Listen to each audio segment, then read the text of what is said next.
our practice to start our presentation. Since we are visitors in New York and have no relations or relationship with the first peoples of this community, we ask you to settle in your seat, place both feet firmly on the ground, and take a moment to reflect on the land that we sit, that were stewarded here by First Nations long before settlers arrived. The presenters are from Canada. The four of us here from Ontario. Our lovely leader from out east. And the First Nation communities who neighbor us are the Chippewa Nation, Oneida Nation, and the Lenape people, also known as the Delaware. As I welcome you to the space, which I have the privilege tonight to speak, I thank you for taking the time to center yourself, and thank you for joining us. It is important for me to center the land because it requires me to slow down. It requires me to listen, really listen, whether we're talking about listening to the earth or to each other, especially as we take on the important work of CSW-UN. Much of our time can be taken up rushing from one meeting to another without much space to pause and reflect. Centering the land allows me to pause and triggers me to consider where else I need to do so and reflect. When I think of the land and what I'm grateful for, I immediately turn to the lessons of this time of the year as we start to recognize the signs of spring. It's a time of change, of new growth, and new ideas and goals. I find my work and my life when I pause for gratitude for the earth in this moment. I'll be there in just Buttering 2 minutes. myself helps me be mindful of those who stewarded this land long before settlers arrived. It helps me remind myself that I too am a steward of this land for a period of time, and makes me think about how I want to be present in this moment, in this land with you. Today in Canada, the country we live, there are 124 boil water advisories in Newfoundland and Labrador, and 75 in Ontario. To our shame, a small community called Nestenganga First Nation in Northern Ontario lived 10,260 days of boil water advisories. This is well over 28 years. Although the Canadian government, as of February this year, reports clean water leaving the water treatment plant, it seems that the clean water isn't making it to the First Nations community. We are still fighting to see this happen. Locally, I put my thoughts to Oneida Nation, who also at this moment have no clean water. Locally, they say on average 4 months of the year they don't have clean water. I think of Chippewas of the Thames and the work they are doing right now at Mount Elgin as they search for bodies of the buried children and work to support that community as they wait to bring those stolen souls home. I reflect on our country's shameful past of stealing children from their parents and the truth of residential school story that is yet to fully be understood. I challenge myself to work for truth and reconciliation, to listen with intention about the horrible truths the Indigenous past. And I work every day towards reconciliation. I do this by connecting to the earth, unpacking my own privilege, and challenging the systems by continually listening and acting wherever I can. Miigwech, and thank you. Thank you in the language of the land, and thank you in your language.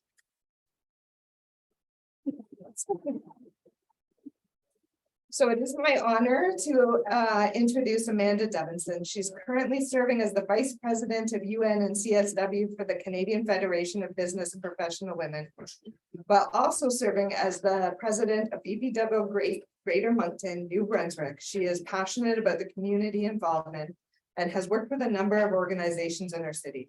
She is an advocate for diversity and equality, and she believes it leads to incredible innovation and growth. In Amanda's business life, she is the manager of commercial banking advisors with RBC, and where she leads a team who work and bring the best of RBCs to businesses, business owners, and their employees. Amanda was an award recipient for the Greater Moncton's Top 20 Under 40 for 2019, selected by the Chamber of Commerce of Greater Moncton.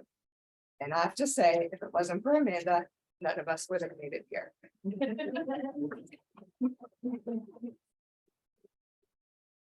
Thank you, Danny. That was a wonderful land acknowledgement and introduction. I want to take a moment to welcome you all both on Zoom and here in the room. Thank you so much for coming to our event, igniteHER. challenging the status quo and creating space for women in tech and non-traditional work. This event is co-hosted by the Canadian Federation of Business and Professional Women and the Gender Equality Coalition of Ontario.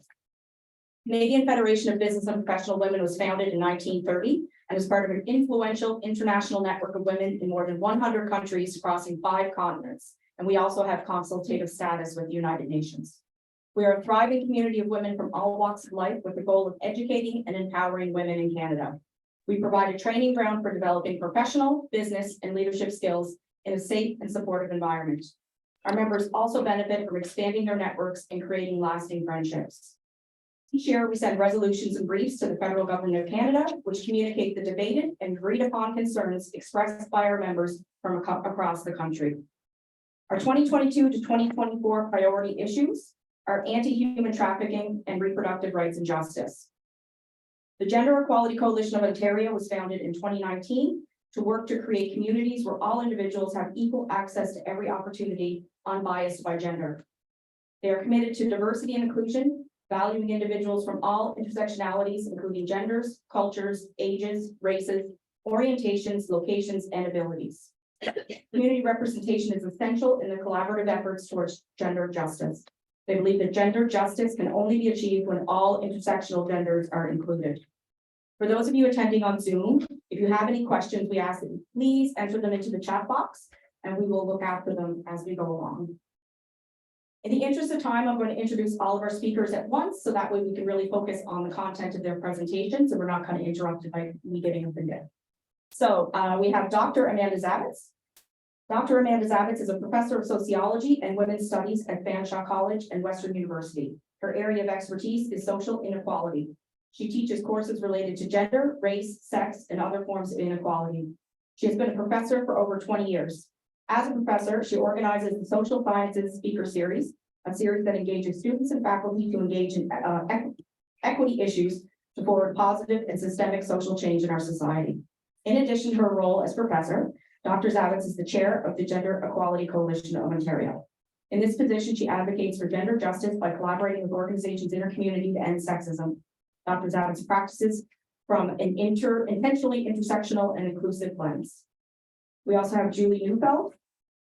Julie is a master storyteller with a passion for developing the next generation of thought leaders. She finds true joy in connecting through story and learning and from others in an authentic, inspiring way. As a marketing and branding expert, she has a history of bringing refreshing creative energy to companies comprised of multiple brands and marketing divisions. She specializes in asking the question why and using the answer to help others tell their own story in a way that connects to the world around them. With over 20 years in marketing, training, and strategy development roles, her professional background in education is full of interesting projects, engagements, relationships, and transformational learnings she loves to share with others. And we have Danny Bartlett, who we heard from originally. Danny Bartlett is the Executive Director of the Gender Coalition of Ontario. She is trained as a women's advocate and mediator dealing with violence against women from her union and found her voice fighting for workers' rights. She was an elected trustee, Women's Committee Chair, and co-founder for the Human Rights Committee. Danny is co-chair for the London Coordinating Committee to End Women Abuse. Steering committee member on the Central Planning Table for the Local Employment Planning Council, a member of All Our Sisters Steering Committee, and she sits on both London and District and St. Thomas and District Labour Council. Danny is chair of resolutions and bylaws for the Business and Professional Women of London. So I'd like to hand things over now to Dr. Amanda Zavitz.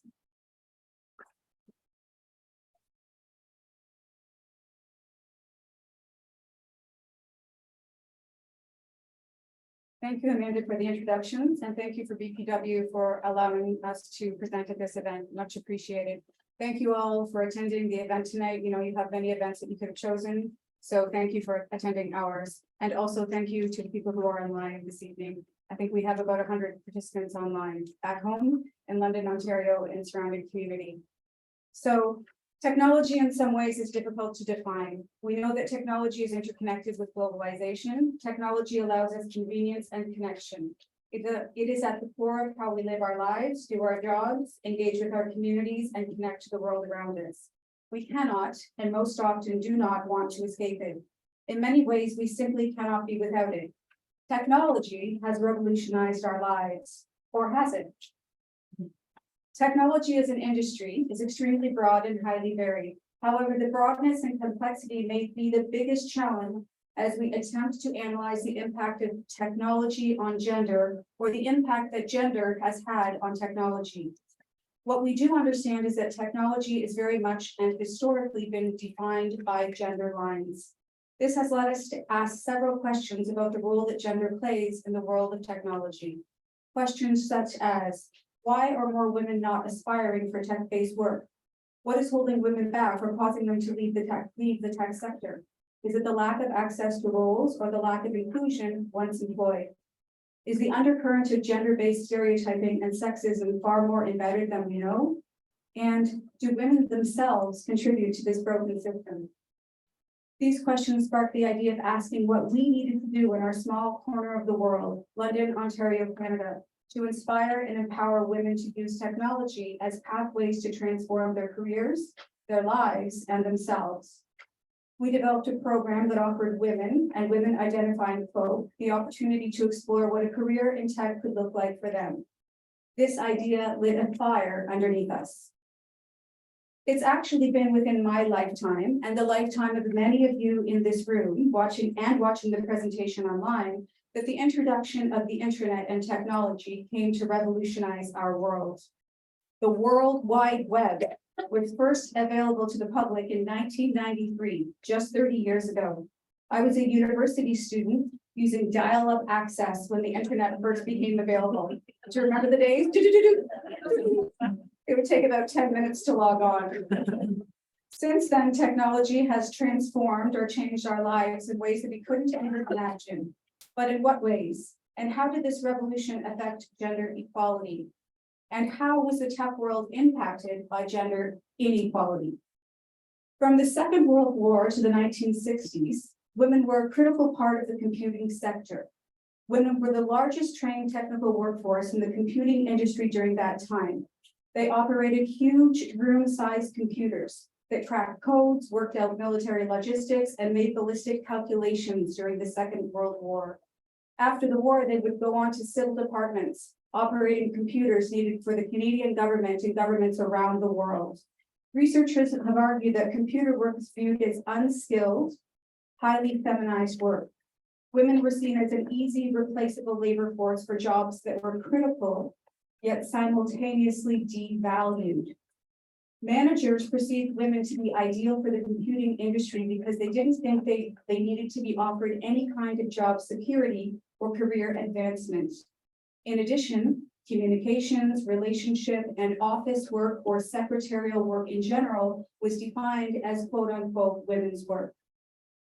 By the mid-70s, the North American governments and North American corporations, multinational corporations around the world, had identified the power and wealth associated with computers and technology. Here's what's most interesting. Once that discovery was made, women were no longer welcomed. Women who were seen as low-level drones were systemically or systematically phased out and replaced by men in the tech industry. Here's the point. Just because we cannot live without the conveniences, benefits, and value that technology brings to the world, doesn't mean that the tech sector has been a progressive one. In fact, as we all know, technology as an industry, product, application, and communication tool, as well as a career pathway, is relatively new. The progress and innovation isn't necessarily positive. Perhaps the real potential or fire of technology has not yet been ignited.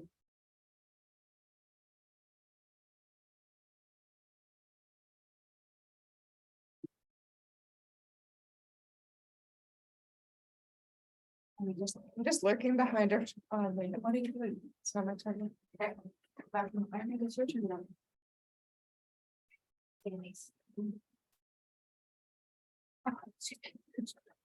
You're making me back in the course. Oh, we lost parts again. Yeah. Not on here though. What you can't see, because it got lost in the tech, is a picture of my dad. I'm just a small town girl. Online. They can see him online. I'm just a small town girl. I grew up with tools in my hand, following my pops around. My life was privileged. We were blue collar. I had a wonderful mom and a dad who was my person. I lived in a safe, quiet neighborhood and I loved to work with my hands. I got top marks in shop and I could fix anything. It wasn't until my 20s when I went to trade school that I found out there was people that thought women couldn't do it. I didn't belong in trade school. I didn't belong in welding. It was my privilege that allowed me to challenge that system, to hold my head up high and power through. My welding school had one bathroom, no toilet seat, and one sexist teacher. Not to mention all the crude and disgusting men that I went to class with. It really was messed up, but I graduated with 12 high marks and all 6 of my welding tickets. This is when I found that fire in my belly to disrupt the system. It was hard for me, a white, small town girl. What would it be for folks that didn't look like me, who didn't have the privileges I did? So when we started to look at a grant, I knew we wanted to tackle something supporting folks entering non-traditional fields. We had to start with the kindling. Tech-like trades and non-other traditional work is ever evolving. On the surface, the work seems like it might be something accessible to women. Involves typing and communication and data, it has to be women's work. And we know when it starts to make money, we're out. So in these days, if we rely on communication and data more than ever, why is this industry overall not progressive?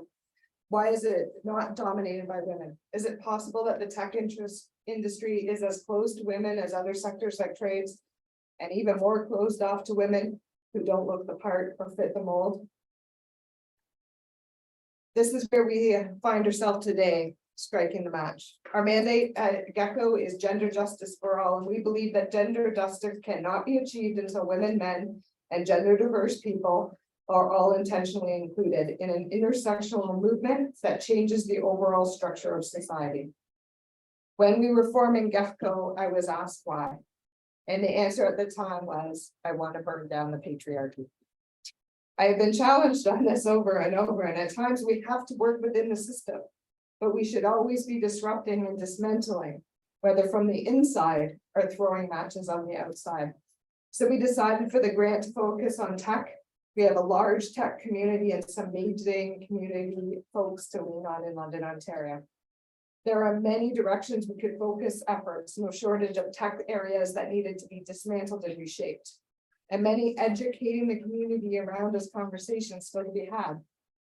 However, it's the relationship between technology and access and the opportunities within the sector, which led us to take steps toward balancing out the employment inequality faced by women, especially marginalized women and women identified folks.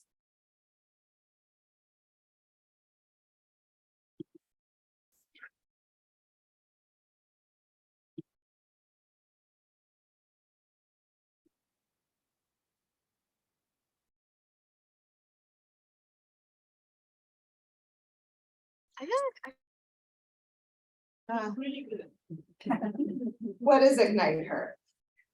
igniteHER was created so when you show up at a program, you can come as you are, you can get the support you need and the proper tools. I learned this principle from my pops too. Pops and I were changing the tires on the old station wagon, and the deal was, he'd do two, I do two. The first one he showed me and he explained the importance of doing the different pattern of the bolts and having the jack in there safely. The second one he did easy peasy, 3 minutes and it was done. He handed me the tools, he grabbed a seat and a drink, and he said, get comfortable, be sure you're safe. So I messed around and got the jack in and got the bolts ready and I got the thing on it. It's just too heavy. I wasn't strong enough. I couldn't loosen the bolt. I'm Scottish, born with the fire in my belly.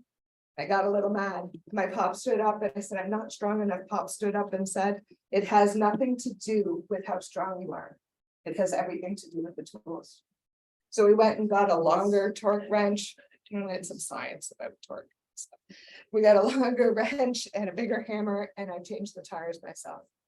So igniteHER, it was very important for us to invite folks in as they are, scared, transitioning, questioning, perfect, and create better tools.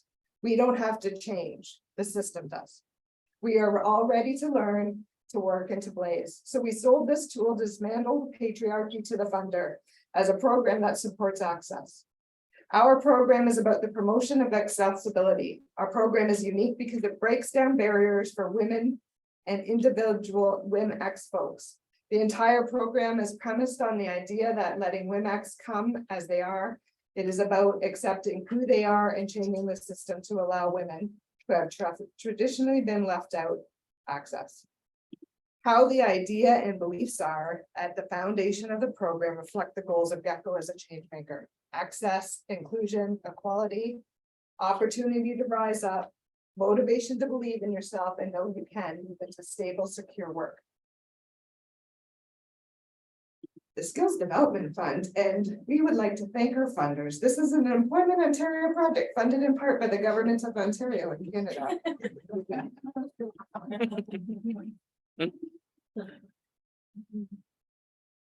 We had to use a variety of wood. Building partnerships with Fancha was easy. Gecko already supports Fancha and the work they do. I have spoken on countless panels and sat on committees looking at how to get women into non-traditional fields. Pro tip, work where you can with others that are already looking to dismantle the system. Find your people. Assembling the pack, not quite as easy, but we were successful finding companies that believe creating a program that allows folks or WomXn identified, if you will, come as they are and still be successful. But we did find them. And what we shared was our stories and dreams. They started thinking of how they also could help dismantle some of the old system that was keeping women out of these jobs.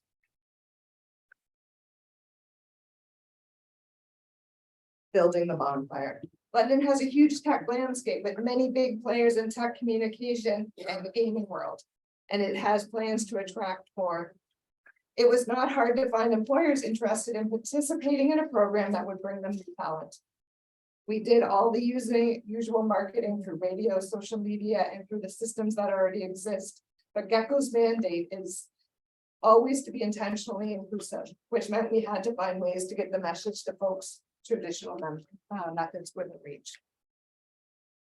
The best thing we did was go on CBC Morning Show and talk about the program supporting women identified folks with built-in supports for mental health, look at a career in tech and an opportunity for success. Come as they were. We had waiting lists of both courses.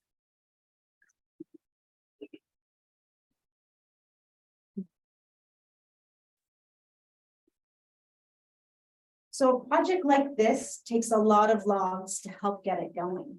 Fanshawe College is one of Ontario's largest colleges and has been providing excellence in academic learning and industry training for more than 50 years. We have over 200,000 alumni and attract students from more than 100 countries every year. We're located in London, Ontario, with campuses throughout Western Ontario. Corporate Training Solutions is the training services division of the college. We specialize in workforce development solutions and job skills enhancement. We're experts in the training and delivery and design. My role in the program came as part of my work with Fanshawe CTS. I was asked to take on the project from the Fanshawe side and work with Gecko, our community partners, and local employers to develop and execute the learning part of the program. The goals and intentions of the project fit well with my professional background, as well as my passion for creating a supportive, dynamic space for women to find their voice and have their own rise up moment.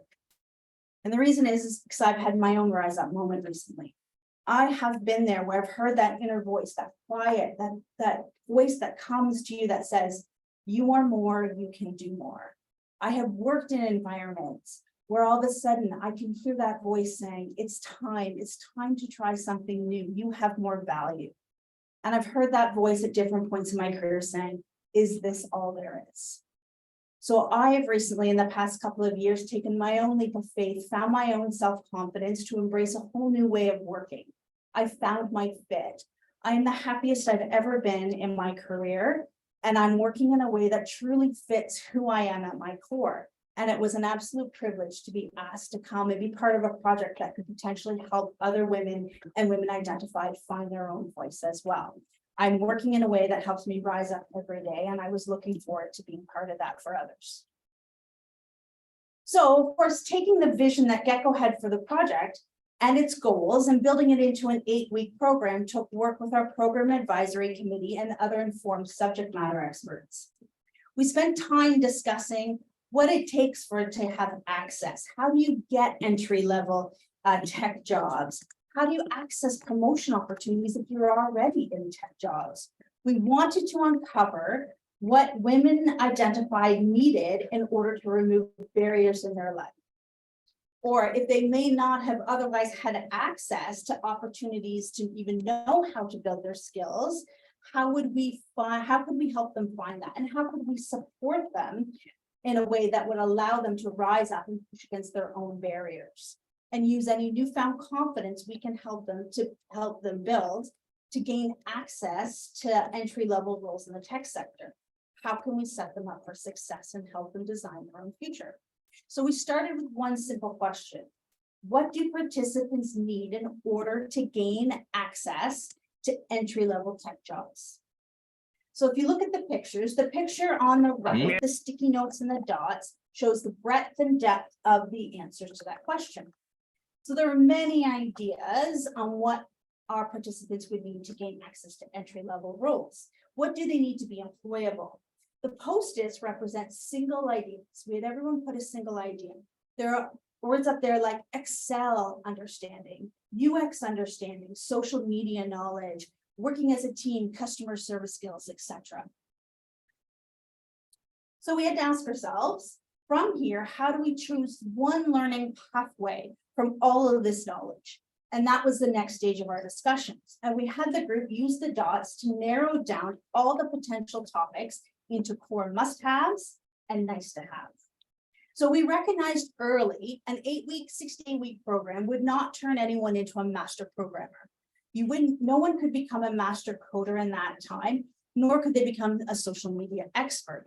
But what we intended to focus on was simply give our participants the knowledge and the understanding they need to know what it meant to work as a UX designer, what it meant to be coding and programming, to know what topic resonated with them. Was it coding? Was it social media? Was it web development and design? What resonated with them, and help them gain confidence using the tools that they would use in a technology related role. And it was also equally important for us not to simply look at skill development. We asked what motivation was needed in order to be successful, to be able to consider and potentially address the barriers that may impact someone's success in achieving and accomplishing the program. So challenges like, do they have a visible or non-visible disability? Do they struggle with mental health? Do they have a mental health diagnosis? Do they have a supportive or unsupportive home relationship? Do they have stable housing? Do they have struggles or challenges with childcare, transportation, access to the internet? Do they have access to nutritional food? Is there language and comprehension barriers? All of these we talked about and took into consideration as we looked through the program. And as you can see on the top left on the list that was up, the skills the pack identified were more than tech skills. And that's what helped inform us that the program had a unique and incredible opportunity to be infused with new approaches in learning that would take participants beyond developing tech skills and complement the learning we wanted them to achieve. So taking inspiration from all the project discussions we were having with Gecko, with the pack, we found the program was organically falling into 4 main categories, or cornerstones, if you will. These areas we felt would be key to explore in order to create a truly participant-first program. The wonderful part of the collaboration was that the program came together organically. And it came organically into 4 cornerstones: mental wellness, employability skills, technology skills, and self-development. So while tech skills was an important cornerstone of the program and certainly contributed to the success overall, it was clear to us that tech was not going to be the sole focus. If we wanted to set those who were taking the opportunity to participate and having the courage to be part of this, we wanted to set them up for success both in the short term and the long term. So instead, we took the time to intentionally build into the program framework and overarching support structures, mental wellness strategies, employability skills, and a coaching and mentoring mindset that we felt all of those would help deepen the connection to the learning, the tech skills, and it was potentially very important for self-development. In short, we were building a program that we truly believe would achieve the inspire, empower, and transform goals of igniteHER. So what did that look like? So this is what it actually looked like topic-wise when we put it together. We had our core tech skills. We introduced our participants to core software, website development and design, digital marketing, UX, coding, and introduction to coding and programming. And then we layered in resume and cover letter writing, interview skills, network building, career planning. And we wrapped it with mental health and self-care strategies, understanding your own confidence, how to build confidence, how to set goals, how to do motivation, stress and anxiety management, resource alignments, community resource alignments. Where can you go? Who can you talk to inside this program? And we also embedded the skills that you needed beyond just hard tech skills. And that are the skills you would need in any employability situation or in any team-based environment. Communication skills, understanding time management, problem solving, critical thinking, and personal branding. What you see here was our, as the project team, commitment to creating a supportive space for women identified to rise up and build their knowledge and skills in a way that also built their confidence, self-esteem, and professional network. And it did not simply acknowledge mental health is important. The emphasis and focus placed on integrating mental health and self-confidence building strategies into this unique design of a program was certainly one of the program's greatest achievements. So as I mentioned, it was important for us to create a learning environment where our participants felt they could be empowered and motivated.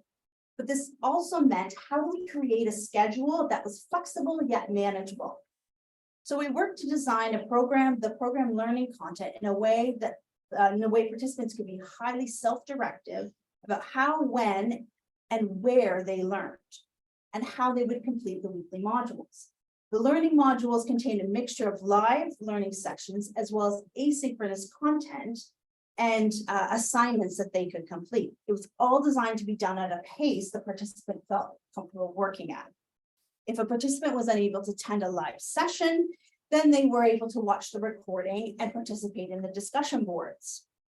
This choose your own learning pathway offered participants control over their own schedules and allowed them to structure their participation around other priorities like work and family obligations, those things that compete for their time.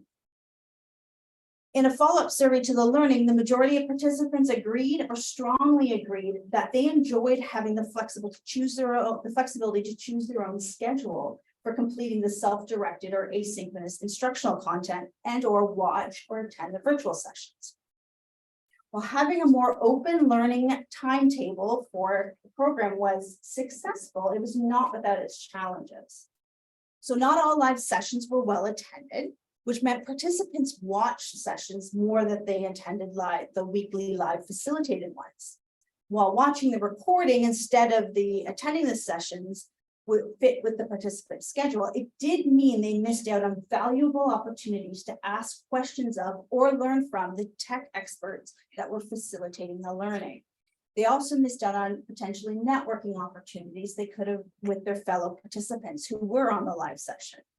Although all the participants agreed that the facilitators presented with enthusiasm, even those when they were watching the recording, only those who watched the recording, we believe, missed out on some of the benefits that we know come with face-to-face learning.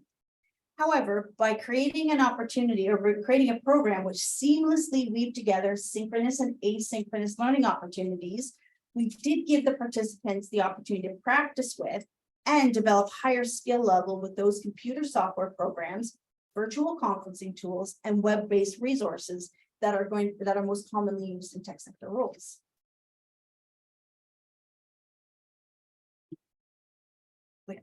My little face. So together with Gecko, how did we fan the flames after going through for this project? Well, together with Gecko, the project team overall, we took the opportunity to develop new ways of connecting learners to the learning opportunities. And there were a few different ways of connecting that seemed to shine above the rest. So first, the program took the opportunity to align each participant with an employment and mental wellness coach. These coaches were an invaluable resource as they worked with participants to facilitate the learning achievement, support mental wellness, and help participants seeking employment opportunities transition into the tech sector. They help position participants for success at every stage of the program. They offered mentorship, guidance, and an accountability. They were acted as an accountability partner to ensure participants learned in a way that learned in a supportive and inclusive environment. The reaction to the coach's role was overwhelmingly positive. The majority of participants identified their coaching alignment as having been critical to their success in the program. Another approach was our community of practice sessions. Each week, participants were invited to hear from and engage with women leaders and emerging leaders from our local tech sectors. And the women who spoke came from a variety of tech backgrounds. They shared their personal journeys, their professional experiences, their successes, their challenges, and the barriers they overcame to build thriving careers in the tech world and tech roles. The speakers shared heartfelt and inspirational stories of development, of courage, of adversity, of rise up moments and setbacks. Program participants could learn from other women who had walked the same career path and achieve success regardless of where or how they started. In some cases, these community of practice sessions gave participants hope and more confidence in themselves because they could see themselves in some part of another woman's story. They also offered participants an insider view on what it takes to build a career in tech, where they could focus their careers, and potentially what steps they could take into the future. Finally, we also used a diverse blend of virtual learning tools to enhance the learning. So CTS embedded a whole bunch of employability AI tools to complement the online learning platforms Fanshawe already uses.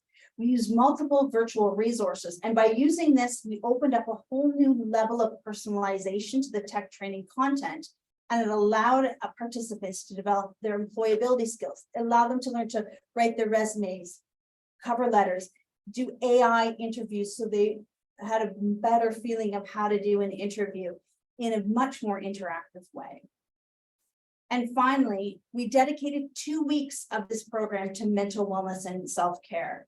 We opened up a space for participants to work to foster positive well-being, a sense of resiliency, and become more confident in who they are and what matters most to them. This approach also resulted in the creation of a strong foundation for good mental health, self-confidence, and stress management, which participants could apply to all aspects of their life. So we are celebrating the success of the program, the successes it's had so far, from finding new jobs or deciding to stay where they are and seek advancement opportunities, to going back to school, making the decision to going back to school, or deciding a pathway to self-employment was more in line with what they wanted for themselves, is a testament to the supportive dynamic space that was created for participants, and how many of them worked on more than just the tech skills as part of the program to find their own voice and have their own rise up moment. igniteHER was an incredible step towards offering women in our local community access to the opportunities within this sector. I'm incredibly proud of the program we put together and have been inspired by the courage, dedication, and the openness of our participants. They gave so much of themselves to this program, and I'll forever champion them and their accomplishments. I cannot wait to see where life takes our participants because they've only just begun walking a path, what could potentially be an exciting career pathway for them. However, as accomplished as our program is and how bright we want the future to be for our participants, helping them gain access to the roles in the tech sector is only the beginning. It's a single step in the right direction, but the next step, the more complex step, the more challenging step, the bigger step is what happens after access. What does inclusion and gender equality look like in the tech sector today and in the future?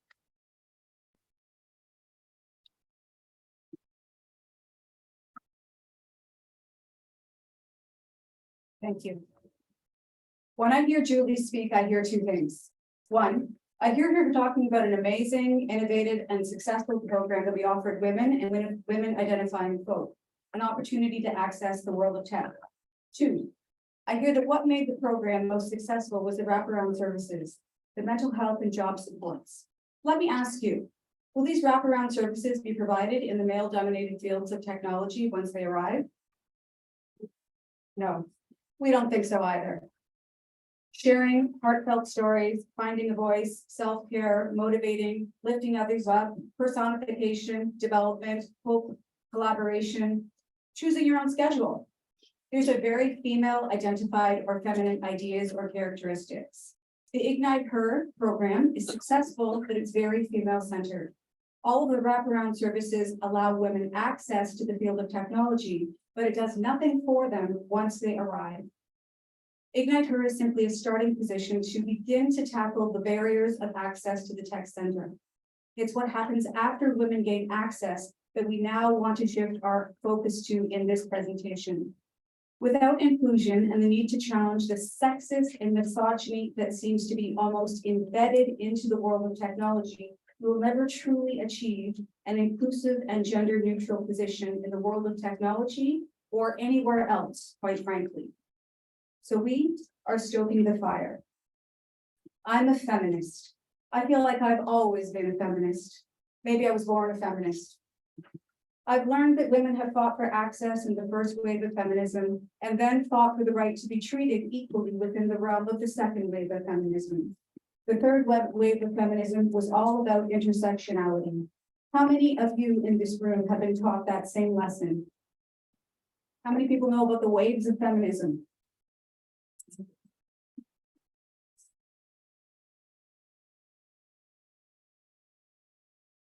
If this is true, it leaves us with some questions. If women gained access to the workforce between the 1960s and 80s, why does occupational sex segregation continue to occur? Women gained access to a world of work that was pink collar or female defined, but not across all job sectors equally. Why was this the case? To answer the question, we need to think much more critically about the history of women's roles in the workforce, especially in the industry of technology. We at the Gender Equality Coalition of Ontario argue that women are still fighting for access, intentional inclusion, and the removal of barriers, especially in roles that have been traditionally male-defined. Furthermore, one of the reasons that women are still fighting for access and rights in the workplace is that previous waves of feminism were not inclusive. They didn't include all women. The history of feminism has been one of division, not inclusivity. Are all women included in the upper echelons of the tech world? We don't think so. Let me be clear. Feminists were fighting for the right for women to have equal access to the workforce and to be treated inclusively once they were in the workplace. Yet, the feminist movement itself was exclusionary. Which women have been left out? Many of the women that the igniteHER program serves were never welcomed into previous waves of feminism. Historically, feminists have fought for the right of privileged upper-class women to have jobs that resemble that of upper-class men. The feminist movements were not fighting for all women to access the world of work or the economy because many women were already working. Many demographics of women, marginalized, underrepresented, racialized, indigenous, trans, gender nonconforming, lower-class women have never stopped working. The demographic of women that benefits from programs like igniteHER are women who have never stopped working. This program was about allowing women access to jobs that have become male-defined. What the program does not address is how women will be treated once they arrive. This fight is not only about allowing women access to the field of technology, it's really about inclusion. It's about having them being treated with respect and dignity when they arrive. In other words, it's about the equal treatment of all people, regardless of gender. Women and other minority groups are excluded when it suits those in positions of power. Women have never been fully excluded from working, just like racialized groups were not excluded from work historically. They were working, but the kind of work that they were performing was not dignified, respected, or deemed work or an occupation because it was often undervalued and unpaid. Women were working in the field of technology, but they were excluded once the industry became profitable and powerful. Is the same thing happening today? We would argue that it is. Women and other underrepresented minority groups continue to be oppressed in the world of technology. It was women, people who identified beyond the gender binary and racialized groups who suffered most because of COVID-19. In other words, when disaster hit, when the world was on fire, when there was a global pandemic, there was a clawback in the economy, and guess who was hit the hardest? The dispensable people, the people who have less power to fight back. Many feminist researchers like me argue that the COVID pandemic set the equal rights movement back 30 years. Just last week, the United Nations Commission on the Status of Women told us that it will now take 300 years for us to reach gender equality. In this presentation, the goal is not to defend or to refute that claim, but rather to ask ourselves why. Why marginalized groups, including women, continue to be excluded from technology and why they are mistreated when they do gain access to these realms. Many people have argued that the tech industry would look very different today if women had continued to be a major force in the industry. The rampant sexism in the tech industry and workplace and products may not have existed. Let's talk a little bit about those isms that permeate the tech industry. The tech industry is routinely accused of racism, heteronormativism, and sexism. The term the digital divide has long been used to explain the gap between those who have access to technology and those who do not. However, I will argue that the divide or gap extends beyond those who have access to technology and those who cannot, to the gap or divide between men and women in the tech world. Some might argue that the tech world continues to be defined by the haves and have-nots. If this is the case, then women identifying people remain part of the have-nots. In her book called Brotopia, Emily Chang argues that the culture of technology, the industry of technology, is unwelcoming to women. Women hold just 25% of all computing jobs, and they opt to leave tech and engineering sectors at rates that are 3 times that of men. The situation is worse for women of color. Black women hold only 3% of all global tech jobs. Latinx women, only 1%. This is a global problem. In Britain, Europe's main tech hub, just 15% of people working in the broader fields of science, technology, engineering, and math are women. In Canada, women are reportedly leaving tech jobs because of the toxic and misogynistic culture. In Canada, a country where women are now outpacing their male counterparts in terms of access to educational credentials, we need to analyze why this is the case. As a sociologist, I believe the answer to that question lies within the wider social structure, historical culture of society. It has everything to do with the social construction of violent masculinity as a cultural norm, and the social construction of sexualized and objectified femininity as the accepted standard by which women come to evaluate and judge themselves. Let's look a little bit more deeply at the social construction of violent masculinity in only one aspect of the tech world, what some people refer to as the underbelly of the tech world, the gaming industry. Not all video games are violent, of course. The idea that video games only promote violence is way too simplistic. So too is the sweeping statement that all video games are misogynistic. This is also untrue. The debate about violence in video games is one that is harsh and deep, and it's actually one that we do not need to enter. We're not arguing that all video games create violence in society. We agree with Jackson Katz, who argues that gaming is just part of the dominant cultural hegemonic experience, where young boys learn that to be male is to be tough, aggressive, powerful, and dominant. He argues that violent masculinity is a cultural norm. This perspective does not blame young boys or men. This perspective does not blame young boys or men. Rather, it sees them as victims of a very rigid box of masculinity, one that they must not transgress or step outside of. What would happen to a male if he stepped outside of that very rigid box of masculinity to ask for emotional support or mental health support, like that igniteHER program? What would happen to a little boy on the playground if he were to step outside of that very rigid box of masculinity and not like to play sports, not be tough, not be aggressive? What kind of names might we call that little boy? Feel free to answer. Pussy, bitch, fag, wimp, mama's boy. What do all of those names have in common? They feminize him. What does that tell us? It tells us that in our society, to be feminine is to be inferior. That in our society, the characteristics associated with masculine are somehow deemed superior. Unacceptable.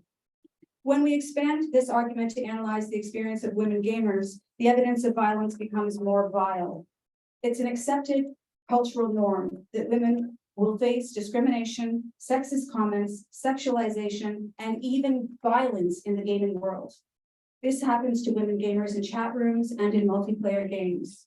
What's worse is what happens to women who try to speak out against the misogyny in gaming. Some of these women have had their lives threatened. There have always been trolls, people who are violent and misogynistic, but with technology and its free market ideology, it gives people a new venue where they can spew their hate anonymously. What is the link between the undercurrent of violence in video games and misogyny as a whole? It's clear to us. The normalization of violence in gaming and in wider culture can help us understand violence against women as a whole. Worldwide, 1 out of 3 women are likely to be victims of violence. All violence is about dominance. All violence is about power and control. It's not just women who are subject to this violence, it's also men. Speaking of dominance, violence, power, and control, the gaming industry is $1 billion business. It's bigger than movies or television or pornography. The gaming industry, which is actually a side hustle of the tech world, has a long-standing and pretty much unchallenged history of violence and denigration towards women, allowing gamers to play out dark fantasies that include things like routine murder, the glorification of war, and even rape simulation, little Freudian slip. Boys as young as 7 years old have access to these quote-unquote games. Again, the point is not that all video games are violent. The point is that it's possible that what is deemed acceptable, funny, or even entertaining in this very unmoderated form of technological exchange may be, in fact, the dominant way of viewing women in our culture. The disposable nature of women and the hateful ideas that people express anonymously in the gaming industry may have effects that extend way beyond the realms of gaming. There are no real-life consequences for the misogynistic, racist, and homophobic attitudes, ideas, and behaviors within the realm of the game. But this is not true for the overall context of society. Like the broader tech industry, the gaming industry has systemically excluded women for decades. In 2022, the International Game Developers Association reported that women make up just 22% of all game developers, with men vastly outnumbering them in terms of powerful technological roles, such as programming, software engineering, and technological design. We need to ask ourselves some serious questions about the motive behind some of these designs, where women are largely underrepresented, except for in roles that perpetuate sexism and misogyny. What does this say about our culture? What makes sexism in the underworld of technology so problematic is that it is a potential dark reflection of our dominant culture. People can say and act in ways that they really feel when it's anonymous. In addition, the tech industry is changing our lives faster than any other industry in the world. The tech industry is rapidly reshaping our culture. It's reshaping the way we have relationships and interact with other people, and how we interact and conceptualize ourselves. What of the men who create this world? Something that sets the tech industry apart is the entrenched notion among male superstars in the tech world that they're changing the world for the better. This confidence creates a sense of moral exceptionalism and arrogance. Tech giants are famed and proclaimed to be changing the world for the better. Yet the tech industry is one that is entrenched in sexism, racism, ageism, and homophobia. How can we see this as progressive? What about the social construction of femininity in our culture? Women and girls are not passive. Culture and socialization is not something that happens to women and girls. Instead, women and girls are active participants in a society and culture that exploits and objectifies them, us. Let me explain what I mean by that. Remember the waves of feminism that I referred to earlier? As women have moved into realms of education, politics, and occupation, especially occupations that have been traditionally male-defined like technology, they faced a backlash. The backlash, very interestingly, was also part of the tech world. The backlash was in the way that they have been taught to objectify, survey, and control themselves, their own bodies, as a result of the unattainable standards of beauty that pervade social media, that they are taught they must live up to. In this way, women have become increasingly controlled because they are, in essence, controlling themselves. As their power has increased in the fields of work, they have faced a backlash in the way they're portrayed in social media, a world that is interchangeably linked with the tech industry. Social media has led women and girls to self-survey and police themselves. Instead of fighting out against this oppression, women and girls participate in their own exploitation.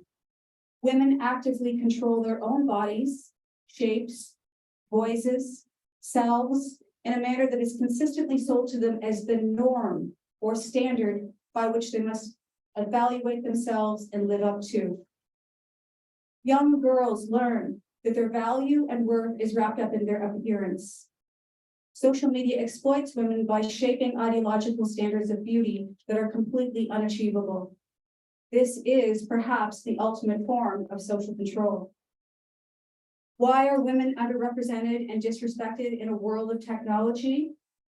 It is unacceptable to be overtly racist or sexist in the white-collar professional world of technology.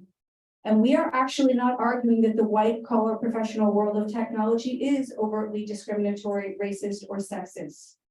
What is worrisome to us is that the undercurrent of this world is one where ideologies of toxic masculinity and hypersexualized femininities are understood in juxtaposition to one another. That means that masculinity is understood in opposition to femininity. When my kids were small, my son would only agree to race my daughter if he knew he could win. That's what it means when one thing versus another. We will never achieve gender equality until we move past the ideologies of binary opposition. We cannot expect to achieve real equality in a world of technology or anywhere else until we stop pitting men and women against one another. Why is this such a problem? Because juxtaposition means one thing versus another. Men versus women, masculine versus feminine, white versus black, heterosexual versus homosexual. When one thing versus another, there's a winner and a loser. We need to move beyond a world or a realm where men and women are pitted against each other in the tech world and beyond. This is the main point. Technology has not revolutionized our social world. When I think of a revolution, I think of progress. And if we measure progress in terms of equality, the tech world is not advancing us forward. The unspoken rules or roles of women in technology, the misogynistic culture in the gaming industry, and the backlash that women have faced in social media has not moved us forward. Instead, I argue we may be moving backwards. At least in the 1960s, women were in the streets protesting. Today, many of us are not protesting. Many of us are active participants in a system that exploits us. In many ways, men who are also expected to construct their identities within the very narrow frameworks of violent, dominant masculinity are no further ahead. Remember, I argued earlier that the feminist movement has been exclusionary. At the Gender Equality Coalition of Ontario, we call for the fourth, some say the fifth wave of feminism, a new wave of feminism, a wave of feminism that is intentionally intersectional and inclusive of all women, men, and gender diverse people. In the second wave of feminism, not all women were fighting for access to the workforce. Many women were already working. This was an exclusionary movement where white upper class women who looked like me were fighting for access not to all jobs, but to jobs held by white upper class men. And when women had access, access never equated to inclusion. Women did not uniformly gain access to all work. They gained access to a world of work that is still very much divided on the basis of gender. How do we change a system that is so broken? The world of technology is ultimately one of power, dominance, and control. White upper class men have traditionally had power and control over the tech world because it has been such a profitable industry. Evidence of this fact is that women were the first workers in the fields of technology. They were systematically removed when the industry became profitable. So here we are, tech giants who are revered and admired for moving the world forward, progress. Yet the world of tech is predominantly male. And when females challenge the notion, they're treated violently in the popular culture of gaming. And the gains made by feminists have faced a backlash in the world of social media, also controlled by technology. A backlash so insidious that we're not fighting out against it, but rather participating in it willingly. All of this is related to women in technology. It could be argued that the role of women in technology is a micro representation of what is happening at the larger level of social structure. The women who have gained access to the tech world have accessed a world dominated by misogyny. The mistreatment may be less overt, such as in the form of lacking inclusion and belonging. In addition, there are entire groups of marginalized women who struggle to even get access to the white-collar world of technology. In the underworld of technology and gaming, the perpetuation of inequality is violent, toxic, and overt, yet accepted as normal. And furthermore, in the world of social media, an outreach or an extension, or some might argue a repercussion of technology, inequality is less subtle. And symbolic violence against women is accepted as part of the dominant ideology or culture put in place by people in positions of power. Which of these forms of inequality is the worst? I'm not sure that should be the question or debate. The question should be, how can we solve the problem? The program that we offer at Fanshawe College in London, Ontario, called igniteHER, is a program that is meant to help marginalized women access the white-collar world of technology in a way that would never be accessible to them if we didn't offer the wraparound support services. The hope is that by allowing more marginalized women access to programs that have traditionally been male-defined, we will change the system so that women and minority groups are treated equally within these fields once they arrive. The fire is unleashed, and when a fire is unleashed, it can be spread.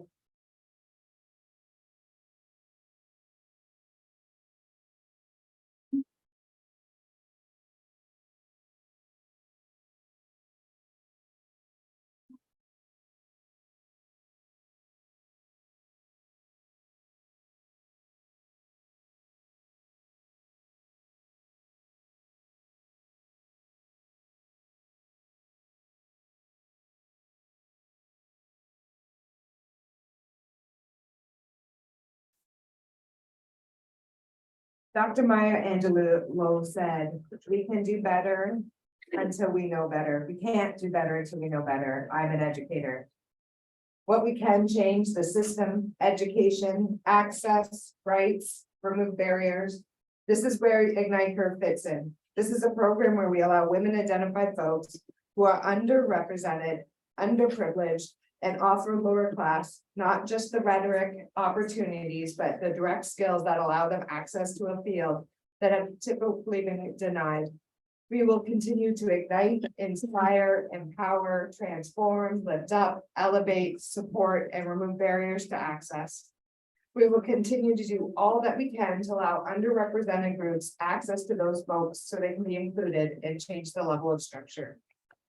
We believe that we need to change the social structure of patriarchy, capitalism, globalization, and in Canada, what we call the Trumpification of society. We believe that igniteHER program fixes 1%, maybe 10% of the overall problem, and we understand that this change is not at the level of social structure. By creating participant-first programs, we gave more WomXn access to tech with the hopes of changing the industry itself. If technology is changing the world, let's actually progress. Let's create more equitable equality by lifting each other up. Although I understand it is important to remember folks aren't kindling. My answer today is the same as it was at the beginning. Let's burn down the patriarchy. We plan to use that fire to continue to ignite her.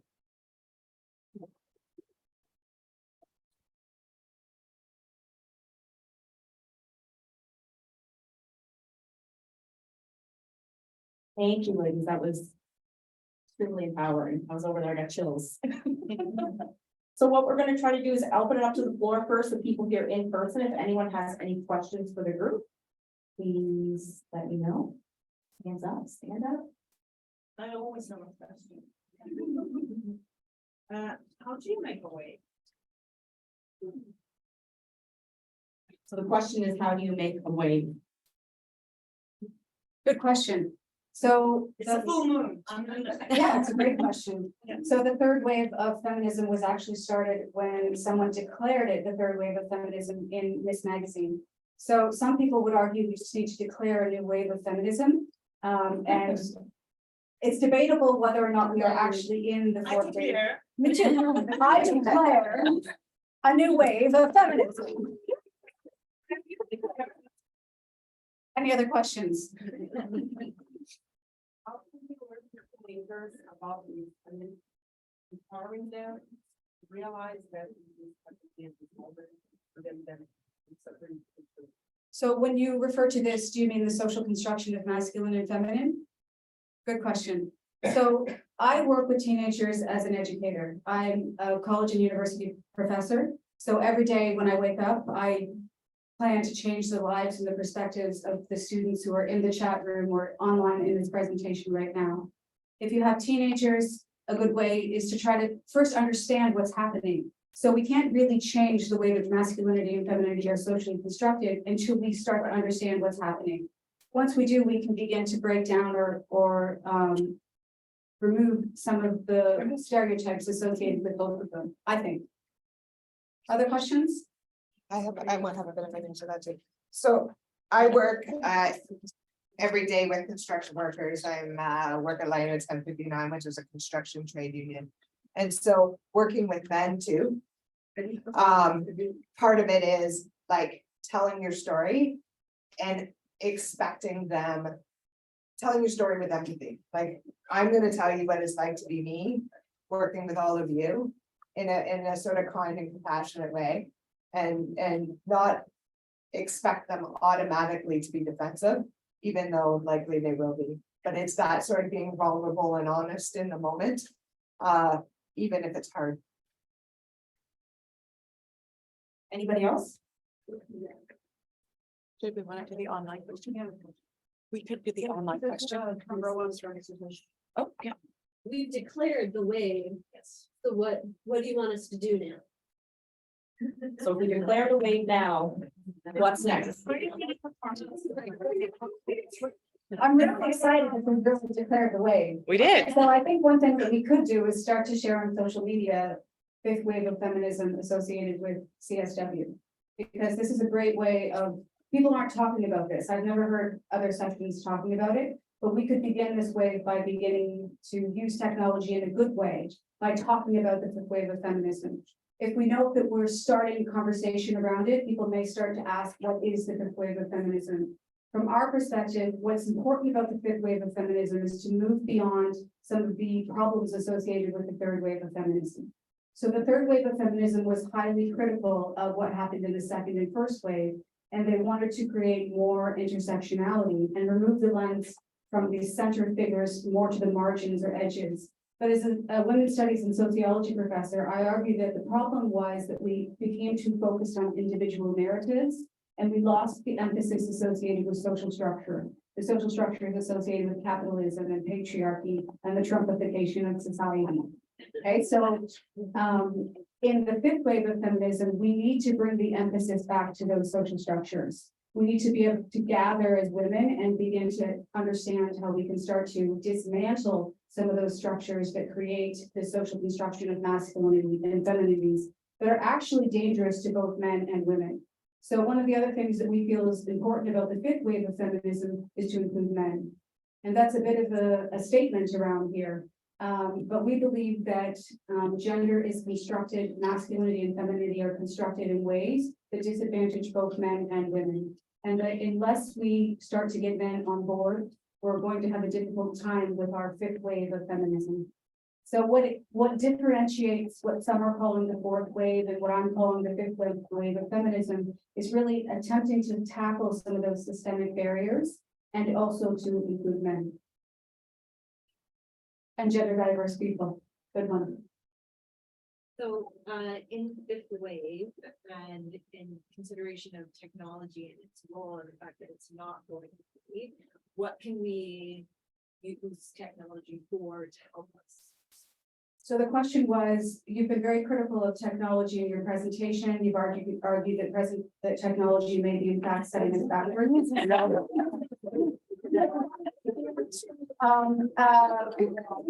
Use technology to move along the fifth wave of feminism. I think it's possible because we attended a session earlier that was called D4P.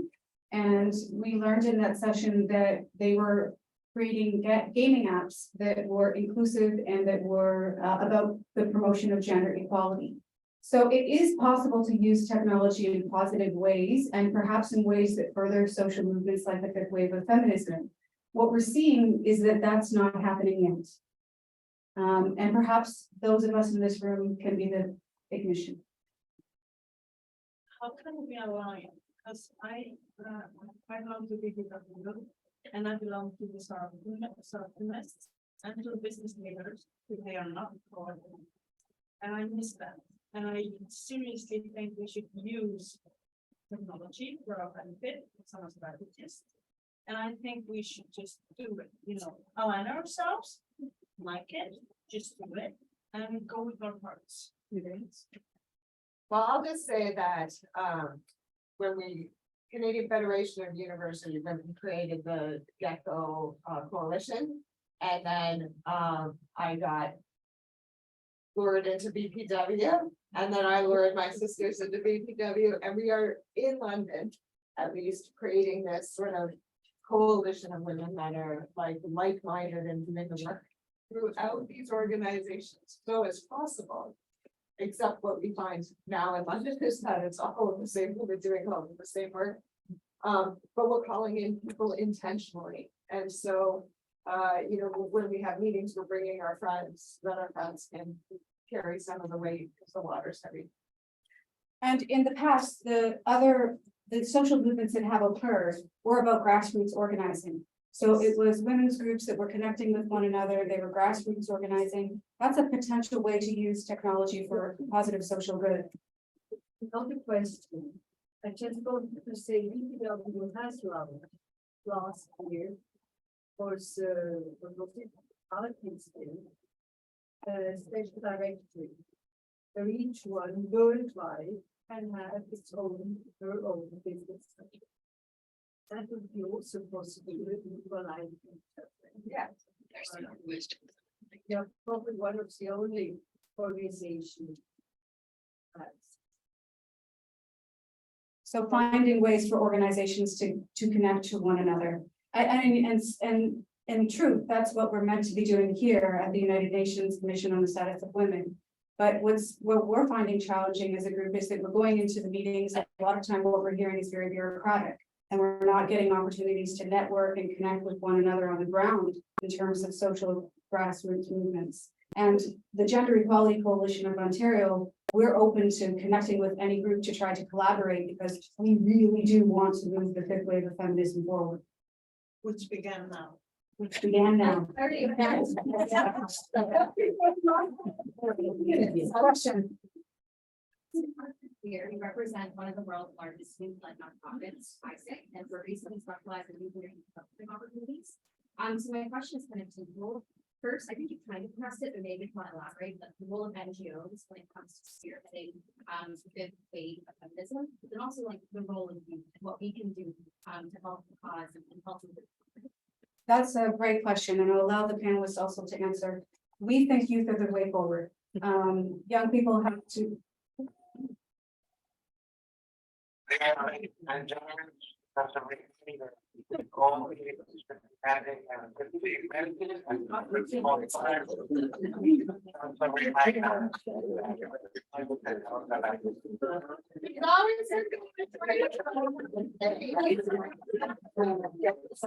We just started.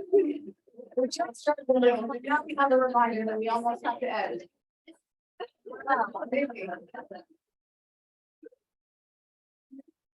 Answer, I think you guys are the fifth wave of feminism, and that you guys use your voice to bring us all together, and we will follow you. Right.